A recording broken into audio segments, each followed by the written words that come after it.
Hello everyone, in today's video I will show you how you can create an account and get your KYC verification on Kucoin.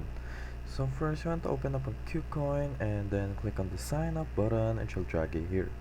And now you want to create your and set your email for Kucoin.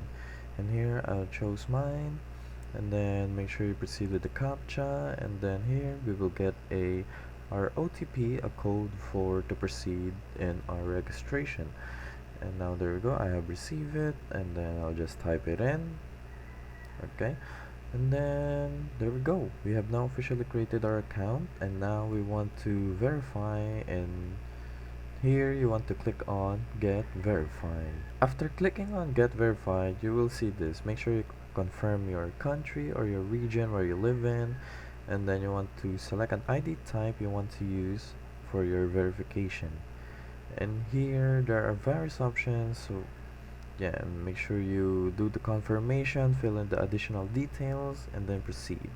And that is how you get verified on Kucoin.